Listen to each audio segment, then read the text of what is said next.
Hi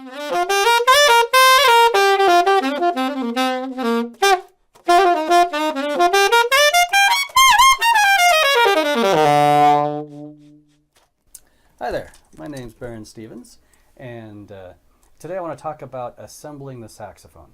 So, of course, one of the things we'll talk about in another video, but after I'm done playing this one, I'm putting the mouthpiece cap on to protect the reed and all that. And I'm going to put this down, and we're going to switch over to this other saxophone. This is a fairly typical student brand saxophone. And it's seen its better days as well. Now, first of all, I didn't put everything away here yet. Oops.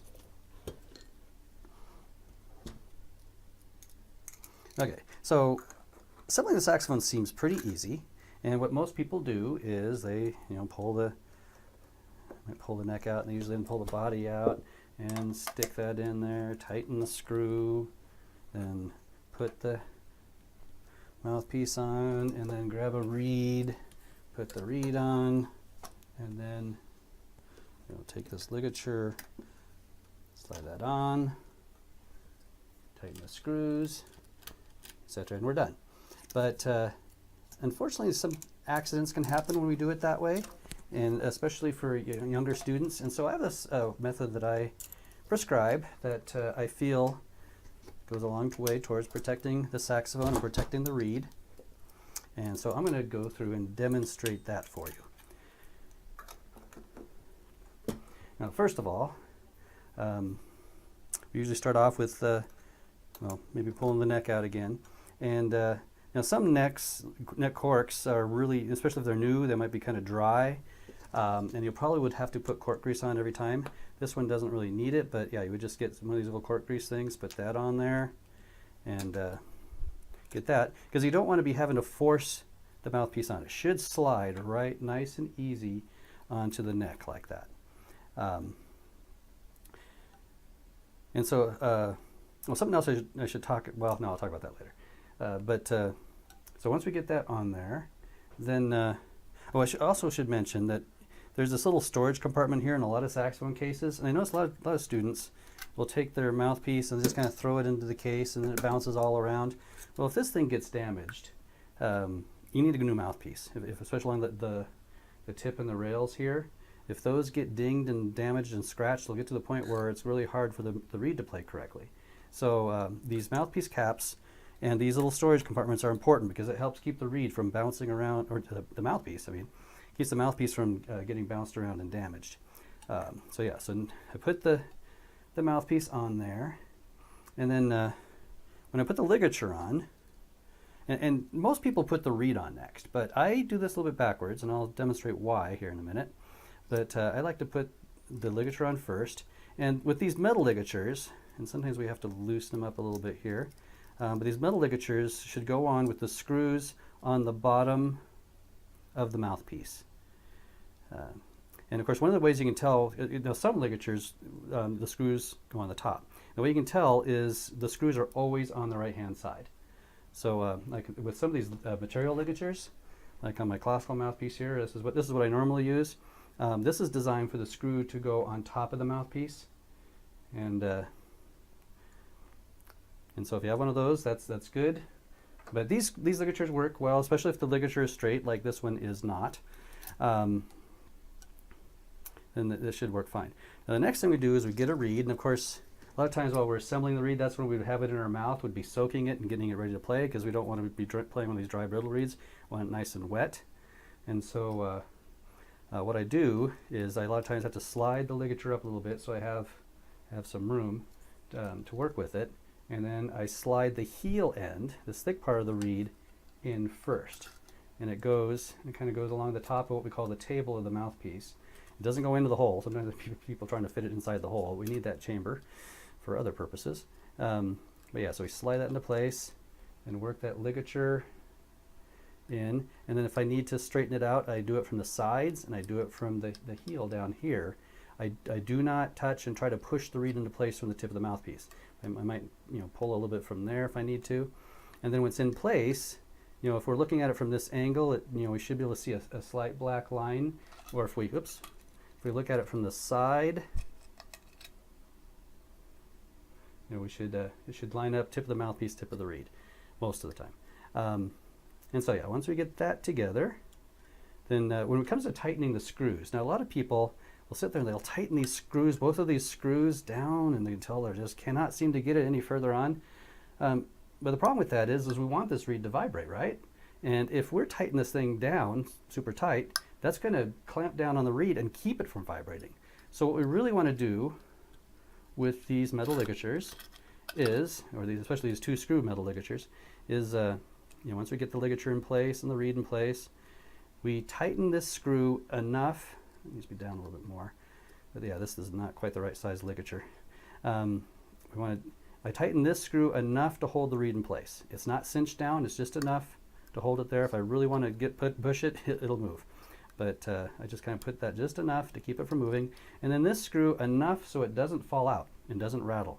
We really don't need both screws cinched down on top of that.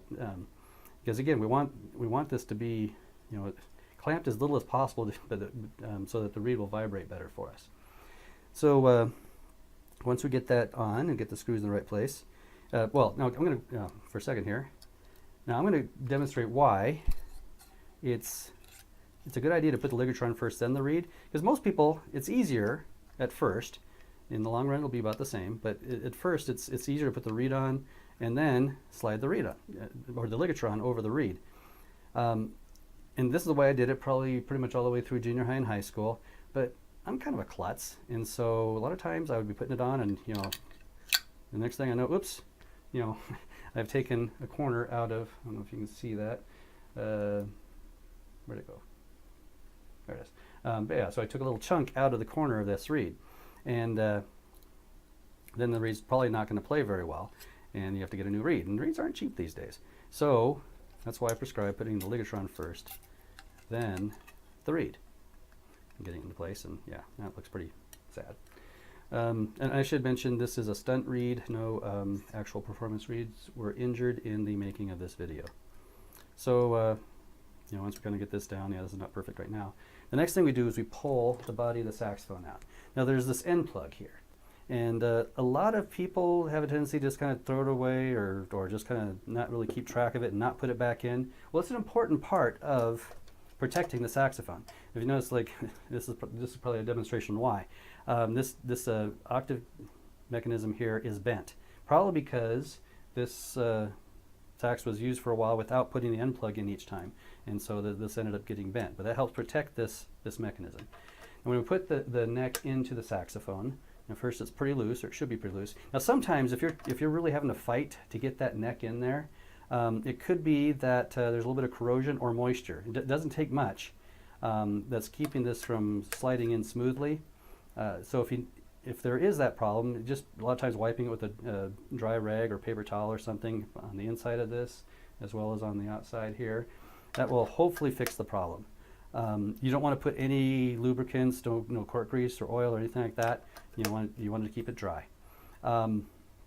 Now, if it does, even if it is dry and there's no corrosion or anything, and it still doesn't want to go in, it might be bent. And one of these things might not quite be a circle, and so then you have to take a repair shop and get that fixed. So anyway, that should slide in nice and easy. Now, when it comes to putting on the ligature screw, now I've seen lots of these things break over the years, where people just like sit there, they turn it, and then they keep turning it. And in the over 30 years I've had some of my saxes, I have never broken one of these screws, but I've had students that have broken 3 or 4 of them in a couple of years. So yeah, it just needs to be tight enough so that the neck doesn't move easily. Now, if I really need to move it and want to move it, and it's probably a little tighter than that, it will move. But if you flop it around or whatever, it should stay in place. But yeah, it doesn't need to be cinched so tight that you need to get the Incredible Hulk to loosen it back up again. Another thing I want to mention is sometimes I have